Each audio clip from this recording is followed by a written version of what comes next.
Irreverent, entertaining, cool. You're listening to LA Talk Radio.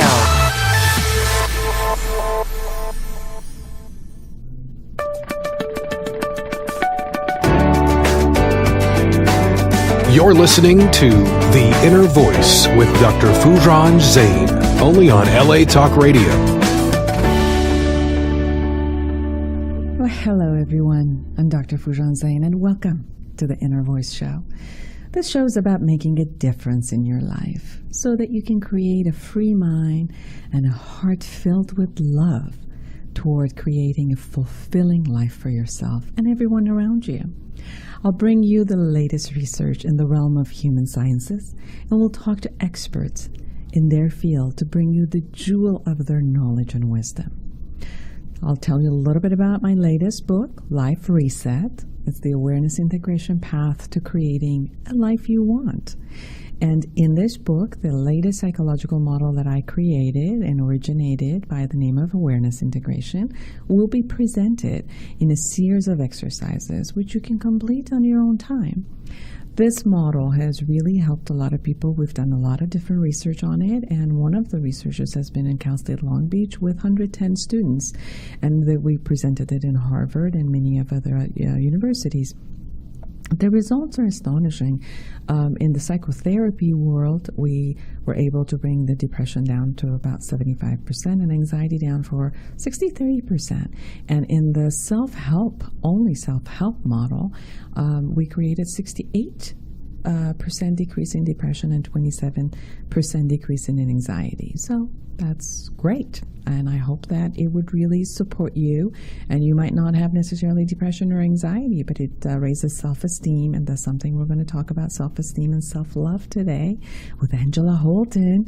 And you can get the Life Reset book at Foojan.com, my website, F as in Frank, OOJAN.com. If you'd like to consult with me, I have an office in Irvine, Woodland Hills, and Brentwood in California, or I chat online. I talk to you online and consult online with people around the world. Again, go to my website, Foojan.com. We'll be right back with the latest research about self-esteem.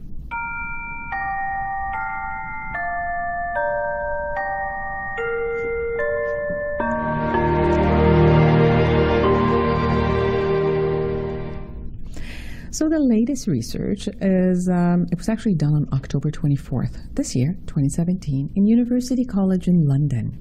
It was published in the scientific journal eLife. A team of researchers have devised a mathematical equation that can explain how our self-esteem is shaped by what other people think of us. Low self-esteem is a vulnerability factor for numerous psychiatric problems, including eating disorders, anxiety disorders, and depression. They found that self-esteem changes were guided not only by whether other people like us or not, but were especially dependent on whether we expected to be liked or not. The researchers combined their computational model with a clinical questionnaire to explore the neural mechanism underlying vulnerability to mental health problems. They found that people who had greater fluctuations in self-esteem during the task also had lower self-esteem more generally and reported more symptoms of depression and anxiety. People in this group showed increased prediction error responses in the part of the brain called the insula, which was strongly coupled to activity in the part of the prefrontal cortex that explained changes in the self-esteem. And it was interesting in the awareness integration model also that we were working on, we kept finding that as the self-esteem rose, the depression went away and anxiety went away. And part of the conversations of the self-esteem was the value that a person had on their own and got from childhood about the way that other people had treated them and the messages that they got from childhood. And somehow they interpreted those and made themselves look bad in front of their own eyes and then expected that from the others. So it seems like self-esteem is a phenomenon that we all have to take very, very seriously, and self-love, which we're going to come back and talk to Angela Holton. But before that, I want to bring you this beautiful music from Sean Galloway, I Choose Love.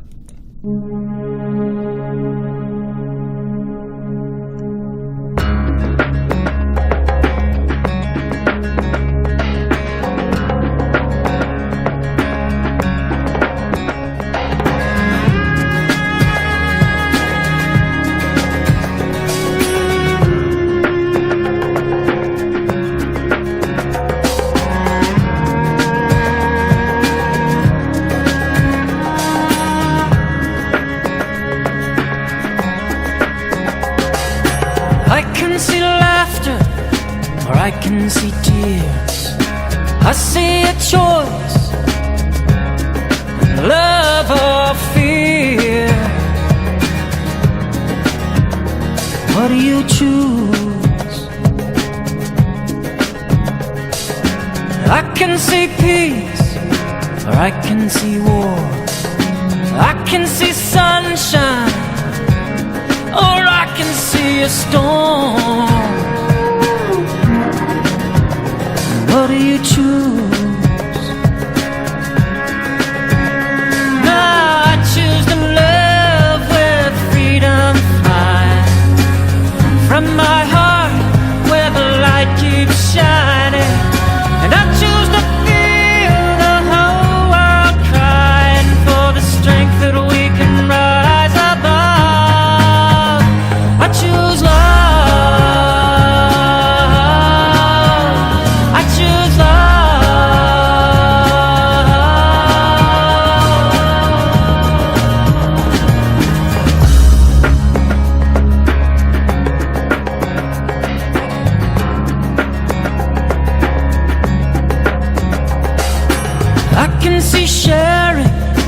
I can see greed, I can see caring, or poverty. So what do you choose? I can see gardens, or I can see bombs. I can see life or death coming on strong. What do you choose? Now I choose to love with freedom flying from my heart where the light keeps shining. And I choose to feel the whole world crying for the strength that we can rise above. I choose love.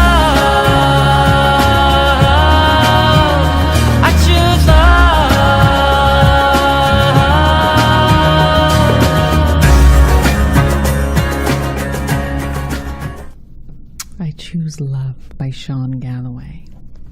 That's an amazing song. I love that. So today I'm so excited to talk with Angela Holton. She's an international coach, speaker, author, and founder of Love Sanctuary, an online spiritual and personal development site centered on helping individuals create success and transformation through self-empowerment and self-love. Wow, how awesome. Angela is the author of the ebook, The Love Sanctuary Guide, 30 Days to Deepen Your Relationship to Love and Abundance. And she co-authors Whispers of the Heart, Manifesting Modern Miracles, and 111 Morning Meditations Create Your Day with Intention. They're all available through Amazon. She's a contributing blogger for Huffington Post and has multiple published articles with Elephant Journal and Tiny Buddha. Angela also writes an inspirational blog titled Love Notes through her site, lovesanctuary.com. She also appeared on the America Meditating Radio Show with Sister Jenna. That's how I actually met her. And as well as multiple podcasts. She leads workshops throughout the United States and lived and taught workshops, meditation, and corporate mindfulness in Bermuda. I love that place. She coaches clients from around the world and teaches online on telecourse. Go to lovesanctuary.com to see her. But now you can be with her. Hello, Angela. Hello. Thank you so much for that lovely introduction. Oh, of course. It's so nice to talk to you. This is, you have created this amazing summit that we got to talk, and then we got to talk with when we were with Sister Jenna, and it's like, wow, and the conversation always goes so beautifully in a way of connecting to self.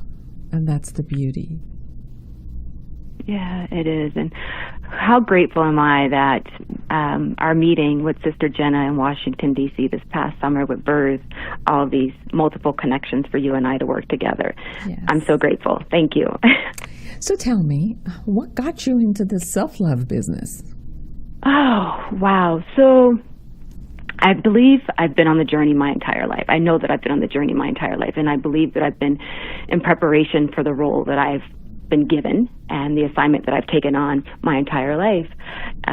Growing up with divorced parents and growing up with a single mom who was busy, worked full time, her time was divided with a lot of responsibilities, and my dad was thousands of miles away. So I just remember as a child sort of feeling like I needed more hugs. There was love that I needed that I wasn't quite getting. And so that desire within me that was seeking love, I think I know I carried that throughout my life and looked for things and people and titles and accolades to sort of fulfill that love.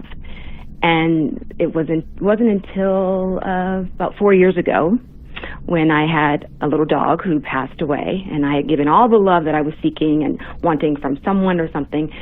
When he transpired and went to, the different realm, my heart was crushed and broken. And it was then in that moment that I had a conversation with my spirit, my higher consciousness, and I heard very clearly that I needed to love myself, that I needed to deeply and completely love and accept myself and to fill my own voids that I might have been looking for others to fill.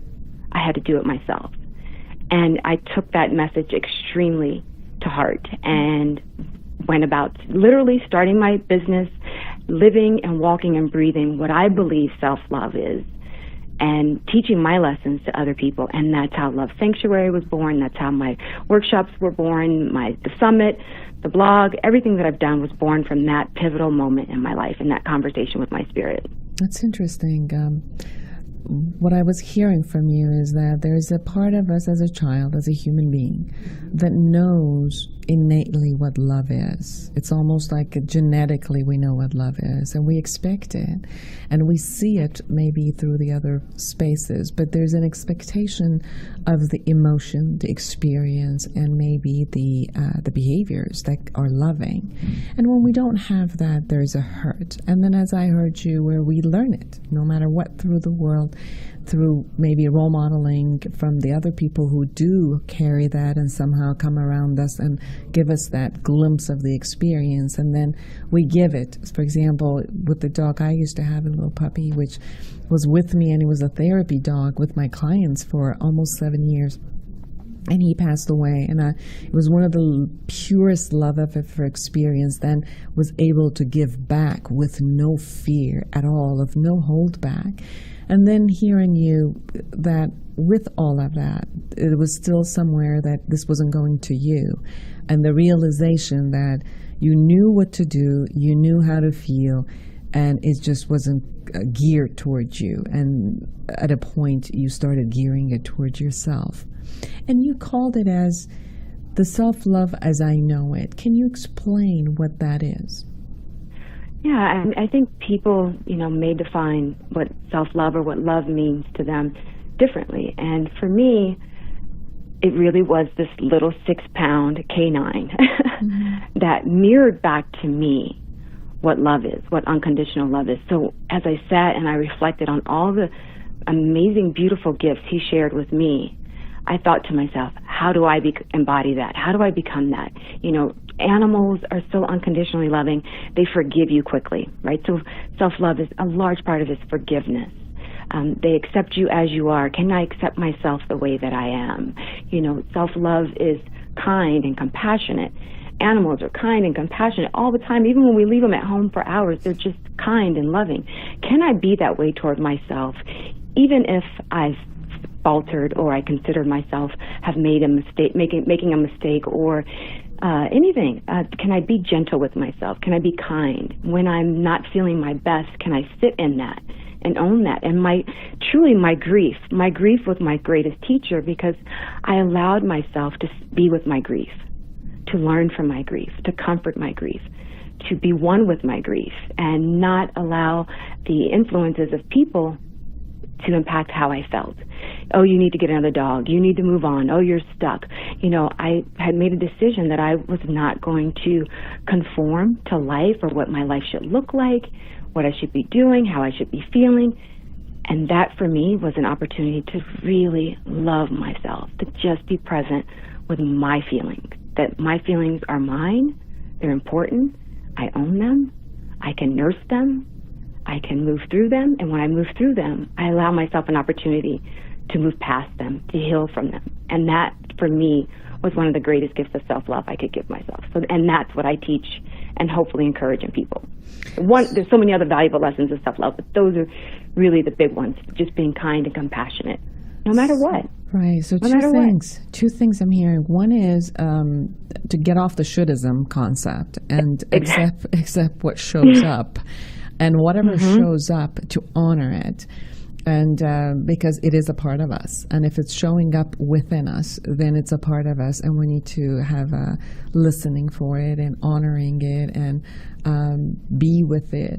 But I think another thing that I heard from you, which I think is very important, which I face constantly with myself and with my clients in the therapy room, is what you said about honor the feeling, complete with it and let it go and go beyond it, versus many times it's self-love might appear as we sit in some feelings and just sit with it and sit with it and sit with it. And although it's uncomfortable feelings, and although that it might be a secondary feeling to some irrational thought that we created, but to honor the emotions as some signal that are coming for us to take care of ourselves, versus to sit in those unbearable emotions and feed them in the name of honoring them. Have you had that experience? Yeah, I mean, the experience of honoring my feelings and sitting with them and allowing them to move through me and step forward in a new space. Is that what you mean? Yes, versus the feelings that we get, which we sit with and we fuel, but they're not necessarily, we don't go beyond them. We just kind of sit in them and suffer. I understand. Well, the thing is, people have to understand that self-love is not always a warm and fuzzy feeling. Yes. Right? That's not what it is. Actually, the path to self-love and unconditional radical acceptance can be a quite painful journey. And it takes a lot of courage to go through that journey, and not many people want to do it. So when those really deep-seated, painful emotions come up, it often frightens people, so they don't want to sit with it. There's a difference between sitting and connecting with your feelings than it is becoming and identifying with your feelings, right? Feelings, they traverse, they move, right? And they can pass through us. But to get to the heart, to get to what's at our center, you have to move through the things that we've masked over them, right? The fear, the sadness, the old pain, the limiting beliefs, all those things that have covered our heart. We have to sit with our feelings, process them, and then move through them. I think it's important for people to debunk the theory that self-love feels good all the time. But what it is can you love yourself, be kind, and not judge yourself even when it doesn't feel good? Mm-hmm. So that's the key. The acceptance of yourself in any mode that you are. But I also like the part that you're saying, moving through them. Because the part that we get stuck in those emotions, and then those emotions itself becomes like a sanctuary, that although it's destructive and it feels like emotions such as shame, let's say, emotions such as guilt, emotions such as anger towards self, the blaming that happens, the poor me that happens. I think that these are all very valuable as we go through and get the meaning of them and go through the grief of all of those parts and move on, versus having to sit in them and brew them and let them be brewed consistently. And the minute that we want to go move from them, then it's become so familiar and addictive that we keep coming back and sitting in it.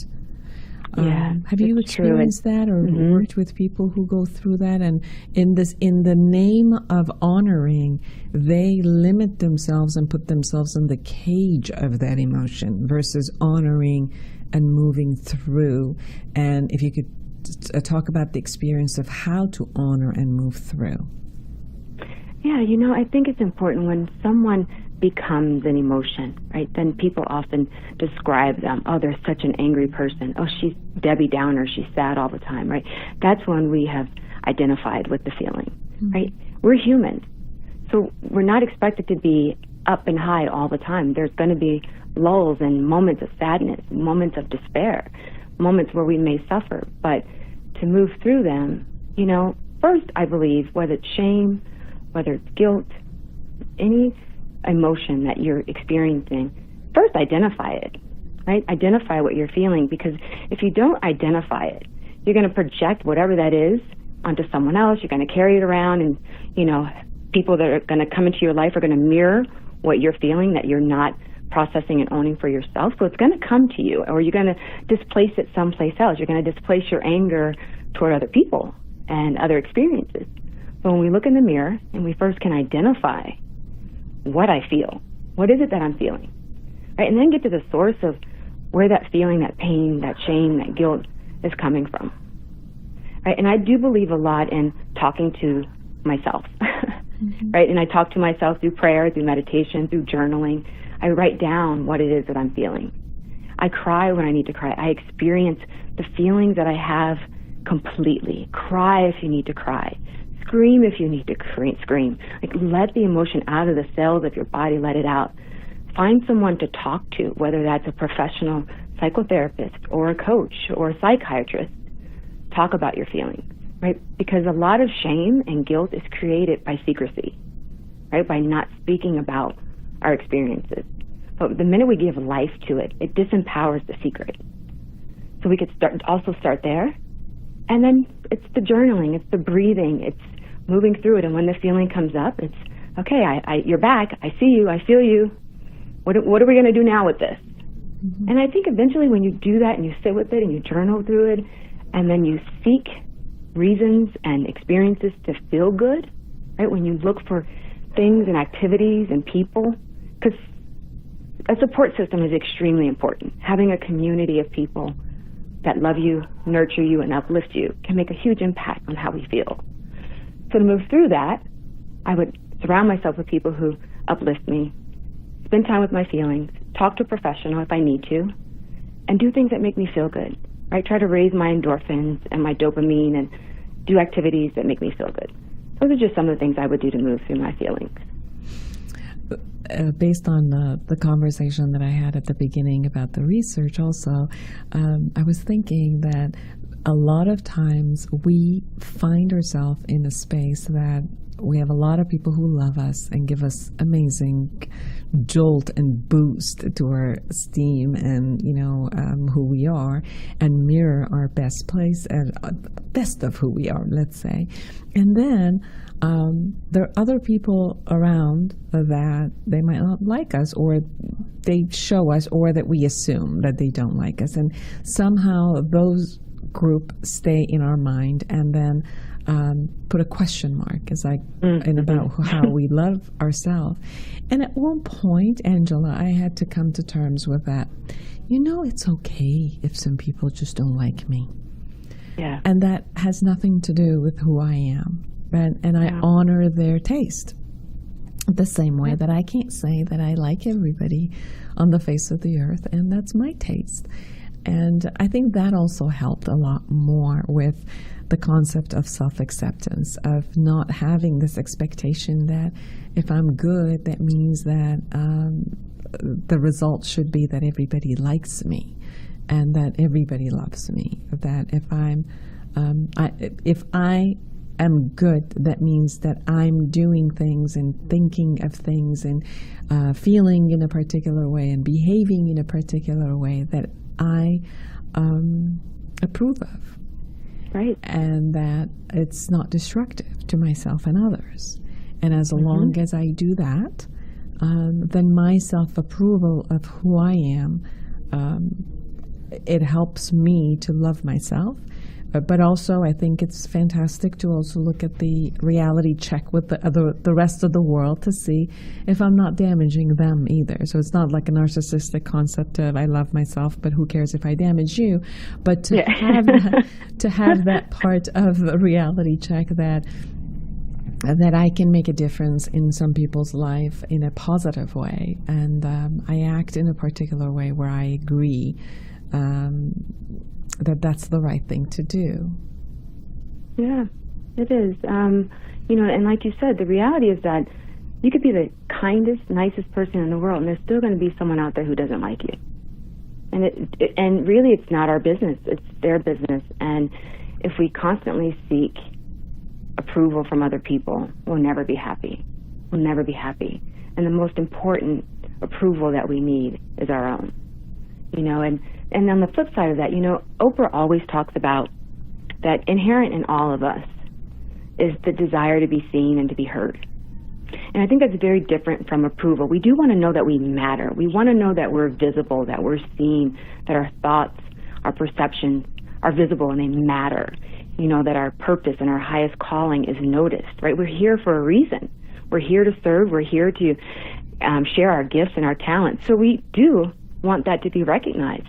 And I think that's different from seeking approval, because that's who we are. If we didn't want that type of noticeability, we wouldn't care about what we do. Why would you be on this radio show with me, and why would I be doing what I'm doing, right? There is a part of it that we want. We do want to be seen. We want to be heard, and we want to be recognized and know that we matter at the end of the day. But that's different from seeking your validation and your approval from all of that. Right. Does that make sense? Absolutely. How has loving yourself and giving yourself that self-love and acceptance changed your life from before? Oh, man. It's been remarkable. It's been the greatest, and I'm not being overly dramatic here. It's been the most incredible experience of my life. The minute I owned what it was and that I was taking this journey and commitment to myself, so many things have happened. My relationships with people have improved because I've improved myself. And things that used to feel so important to me just aren't as important. And I have a greater acceptance of other people because I have a greater acceptance of myself. I try to carry more peace in my heart, and that carries in my relationships and conversations with people. I stepped into my purpose. I believe that loving ourselves, and one of the greatest gifts of love, is stepping into our reason for being here, our purpose of serving and helping other people, whatever that is, whatever that looks like. For me, that's been one of the greatest gifts of stepping into this love and this power within myself. And through that, within 3 years, it's been, workshops, living in Bermuda, which was also, a gift that showed up for me, and meeting you, speaking on radio shows and podcasts, and I've co-authored 3 books and written an ebook. It just all happened very quickly, and I know it was stepping into, I'm good enough. I'm good enough just as I am, and I have something important to say, to do, and to be while I'm here, and I'm going to make the most of it. I experience synchronicities. I call them miracles and synchronicities all the time. I manifest things much more quickly. Things just don't ruffle my feathers as much. I feel in my physical body, even though the exterior is aging, the interior, I just feel more youthful. I feel happier. I feel more content. And even the things when I'm going through challenges, there's a greater ease, there's a greater grace and buoyancy that I go through my challenges with. I still feel just this love and contentment for myself and gratitude. I just feel so much gratitude that even when I don't have the things that I want, I still, at the end of the day, I feel great. Mm-hmm. I feel great. And I think it's just the most worthwhile journey to take in understanding what it means to love yourself. I was hearing you, and it's interesting in how self-love has given you the power to share yourself, as if when you didn't love yourself, you held yourself back and you were limited because you didn't think you had anything to offer. And when you gave that love and acceptance to yourself, suddenly those doors opened and you created the doors opening, or when the doors open, you jumped at those opportunities to share who you are with the world. And I agree with you that each one of us has this beauty inside that has jewels that they can share with other people, because each one of us are so individually unique. And although 99% of our genes might be similar, but each one of us is so unique and have unique experiences of even the same experience. You know, like you and I and everybody who's listening to us can have their own unique experience of all of this conversation. And I think those, each one of those experiences are the wealth of data and information that are around the world, and that we give each other to enrich our lives. Like as you share yourself, you're enriching all the people who are around you and listening to you in that way. And that's how self-love opened this path for you. Yeah. So what I'm interested, I'm really interested to know, what are some daily activities or daily rituals that maybe that you're doing right now that opens up that path and maintains the self-love? Yeah. So my most sacred self-love practices are in the first few moments in which I wake up. Before my feet touch the side of the bed, I sit up and I'm in prayer and meditation and deep breathing for anywhere from 20 minutes. Sometimes I'm sitting there for an hour. And I understand people may not have an hour and they may not have 20 minutes, but you have 10 minutes or 5 minutes. And I breathe deeply. I connect with my breath. I speak in prayer. And I set an intention for my day, what I want it to look like, what I want to feel like, what I want to experience. And one of the things I always say, whether you want to call it a prayer or a mantra, I call it a prayer. I say, may my thoughts be loving today. May my words be loving today. May my actions be loving today. May I experience love on my path. May every person that come into my life across my path today, may they experience love. May I speak in love. I just repeat that over and over again. Let me be the embodiment of love. I want people to see and experience love when they meet me, when they see me. So that's, for me, that's everything. I can take that wherever I go. If I'm on an airplane, if I'm traveling, that's with me. And that is a principal part of my loving foundation. And then from there, it's really about, what I think is really important are the decisions and thoughts that we keep throughout the day. Are we choosing thoughts that are aligned with love, that are aligned with compassion towards self, towards self-forgiveness? Or are we thinking self-deprecating, self-judgment, condemnation, and, consternation towards the self? So I go through my day and notice my thoughts, paying attention to what I'm thinking about, because that's the energy and the emotion that we're going to project into the collective consciousness of the world. So I want my contribution to be thoughts of love. And so I check my thoughts. I check my words, and I want to believe that I act in the most loving way that I can. I try to smile at people, greet people. I practice gratitude. I speak things I'm grateful for every single day. Sometimes I write them down. There's periods of time where I'm journaling every day, and I'm writing what I'm grateful for, and then I may stop doing that, but I'm always speaking thanks and gratitude. And I just try to be kind to myself and make decisions that respect what I want. It may not please everybody else, but I make decisions that honor myself, that honor my boundaries, and I'm happy. At the end of the day, I can lay down, put my head on my pillow, and say, job well done. And if I served, if I helped, if I made a minute difference in anyone's life that day, whether if it was a hug, a compliment, a smile to someone else, that's love, and I've been that embodiment of love. And I hope to not offend people. If people are hurt by my choices, it's never intentional, and I think some people have to be mindful of not trying to please other people, because people are going to expect things of you anyway. But when you have that love barrier, protector around you, you know when to say yes, and you know when to say no. And no is a complete sentence. And when people are bothered by your no, you have to remember that that's their issue, not yours. And that's just how I try to live and go about my day every day. Not perfect, but that's my goal. That's what I work toward.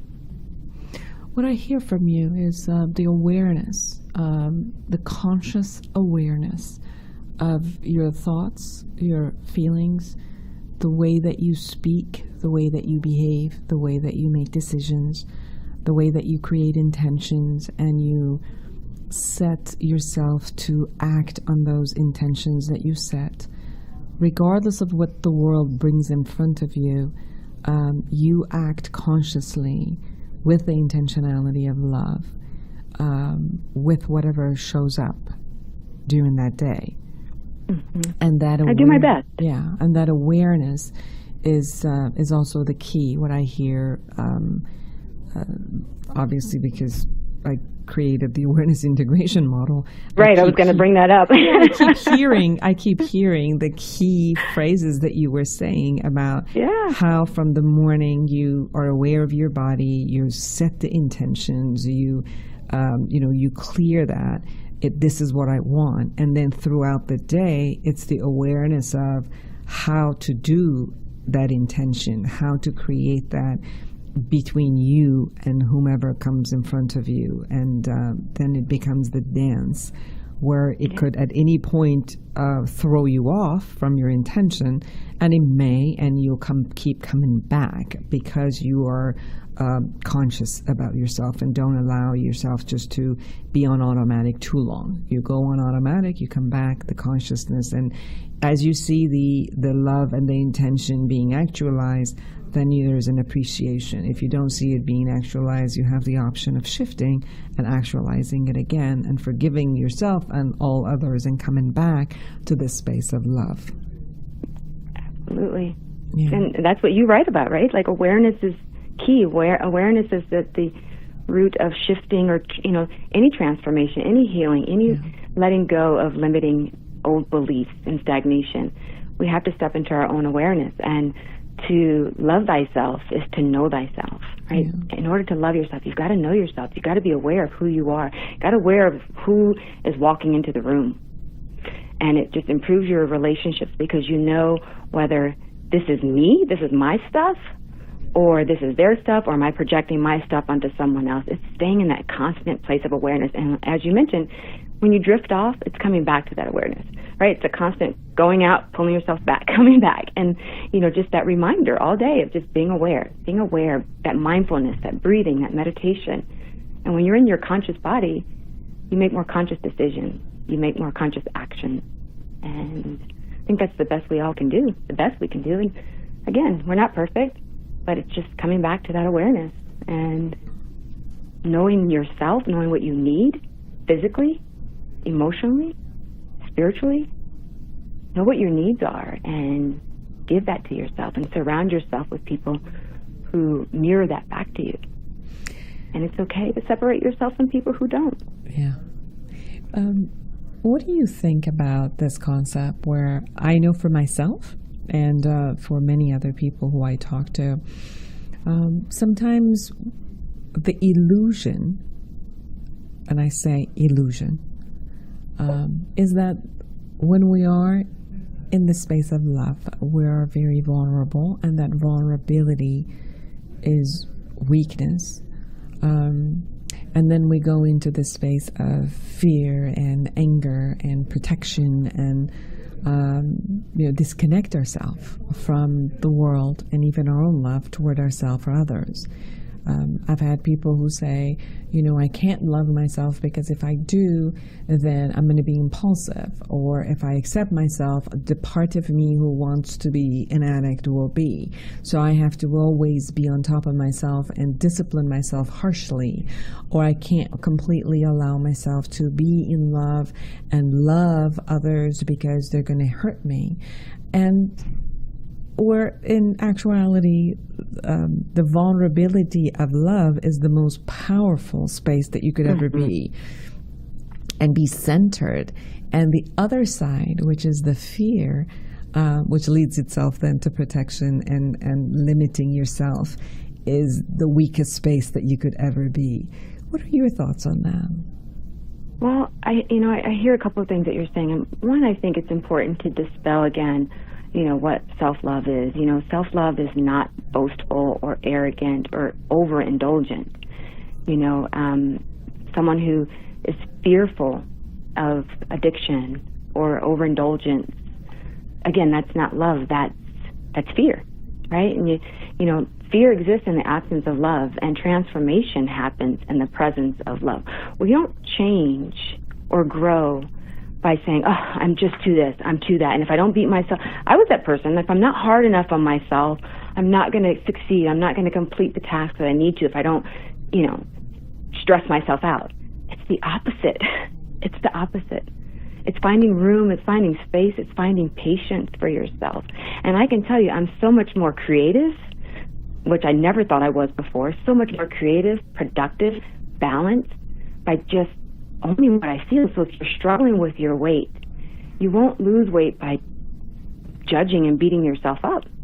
You will lose weight, again, other factors involved too, exercise and diet, but in the heart and in the spirit and the consciousness, you will lose weight by saying, okay, I may not look the way I want to look right now, but I deserve love just as I am. I'm not a horrible person because I'm overweight. I'm good enough. I'm good enough. And when you embrace that you're good enough, right, and that you're going to do the best that you can to lose the weight, that's the cheerleading that you need. That's the support that someone needs to lose weight. And then I don't believe in calling them cheat days. I think when people who are on a diet, seesaw, when they say, oh, I cheated today, oh, I'm going to cheat tomorrow, like you hear that over. It's kind of like the shoulda thing, right? Stop shoulding on yourself. Stop saying you're cheating, because when you're cheating, again, it's blaming. It's saying you're doing something wrong. And if you want to lose weight, do your best. Do your best. And each day say, I'm going to do a little bit more. I'm going to do my best. And then if you make a decision that's not the best for you, say, okay, I'll do better tomorrow, right? It's constantly comforting that inner child, that person in you that feels secure, insecure, inadequate, comforting that spirit, that person, that child in us that's still alive, rather than saying, oh, you're horrible, you're awful, you're never going to change. Yeah. Change the narrative on the inside, and you change the narrative on the outside. So tell me a little bit about the summit that's coming up, and what brought you to want to create the summit? Yeah, so the summit is a new baby, a new project that I'm giving life to, and I can tell you, like, I've loved the entire germinating experience of it, birthing it, and seeing it come to life, and so grateful, Foojan, that you're sharing this platform with me. The root of it and that the spirit of it was, I've always felt and wanted to allow my message to be more vocal, to amplify, because I know that's why I'm here. I just know that's why I'm here. And I wanted to know, how could I grow my message? How can I share my voice? Because I know people are supposed to hear whatever is in my heart, whatever the universe has me here for. I want to share it. And so I was coached from someone to say, a summit would be a good idea. And I'm like, a summit? Like, what? I participated in tons of summits, but create one? No way. No, I can't do that. And then I did. I started, and then it just took on a whole life of its own. And it's just grown into something, for me, it feels like a book. Feels like a tremendous it feels like a great accomplishment. Really proud of it. It launches on Monday, December 4th, and I'm pleased and proud to have Foojan as our first guest on the first day. Thank you, Foojan. Oh, thank you. And it's all about, be. yeah, it's all about experts. I have 20 plus, almost 23, 24, let's just say over 20 experts from around the world, as far as Australia, all throughout the United States, who are going to share their tools, their strategies, their thoughts, beliefs, tips, guidance on what self-love looks like. Right, and how we can incorporate it in a day-to-day practical matter. Because I want to move beyond self-love as a hashtag, as it being something that's just trendy and people, oh, I love myself, oh, love yourself. Well, what does it mean? What does it look like? Right, show people, because people want it. Everyone, a lot of people, and the world is mirroring this to us, are going through their own pain and struggling, and we know that because we're seeing it on TV every day. So I want people to see how we can individually love ourselves and how we can contribute to a greater consciousness and collective consciousness of the world. And that's how we make peace. That's how we heal as the people, as humanity. So that's my gift. This summit is a gift. It's complimentary, and I just invite everyone to come join us. How can people join you?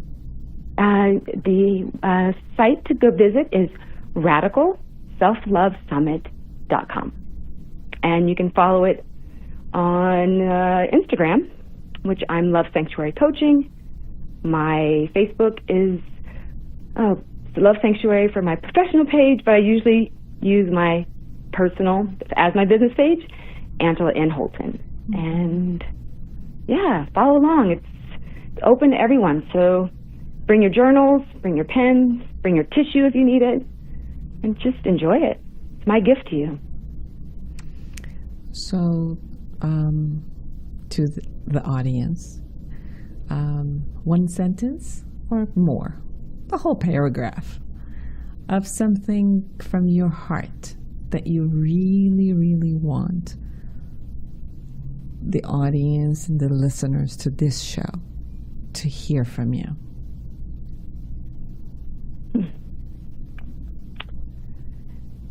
You're good enough. Mm-hmm. You're good enough. No matter what, no matter your past, no matter your experiences, if you're still here, you're here for a reason and for a purpose. You're good enough. Just know that you're good enough. And carry that with you. That's an amazing start. That's it. Yeah, that's an amazing start. Yeah. Well, it was a joy talking to you. It was a joy being a part of the Love Sanctuary and the summit. And I've learned a lot from you, and I can't wait to hear of all the presenters and all that I can learn from all of them. And I do agree that for this concept to be beyond just, a tagline, and for it to be in action, to be in experience. And the action starts from what you said, to experience it ourselves, to act upon it, to share it, and share ourselves from the space of self-love, because that can definitely be contagious, and hopefully it'll be contagious. Absolutely, right? That's what we want. Yeah.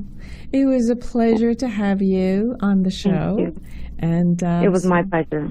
So everyone, go to lovesanctuary.com to get to know Angela more, and to go to, say the name again, RadicalSelfLoveSummit.com. RadicalSelfLoveSummit.com. Starts December 4th. I am honored to be the first one on there, so you can definitely listen to me talking about the awareness integration model and how that supports the concept of self-love. And with the self-love, obviously, you receive and gain a higher level of self-esteem, and then with that, you also receive a higher level of self-confidence, and who you become in the world is a gift. No matter what, who you are is a gift, but that would be an awesome gift if you allow yourself just to share who you are and your love with the rest of the world. So thank you, Angela, for being with me and my listeners. Thank you. Thank you, Foojan. It was my pleasure. And you don't want to miss Foojan's interview. She did a wonderful job. Thank you for having me, and I look forward to you and I supporting each other in any way possible going forward. Absolutely. Thank you. Thank you. And everyone, all of you who are listening with your heart, thank you for listening with your heart. And I wish you to create an amazing day and a week and a month and a year and a life for yourself and everyone around you. Until next week, take good care of yourself. Bye-bye.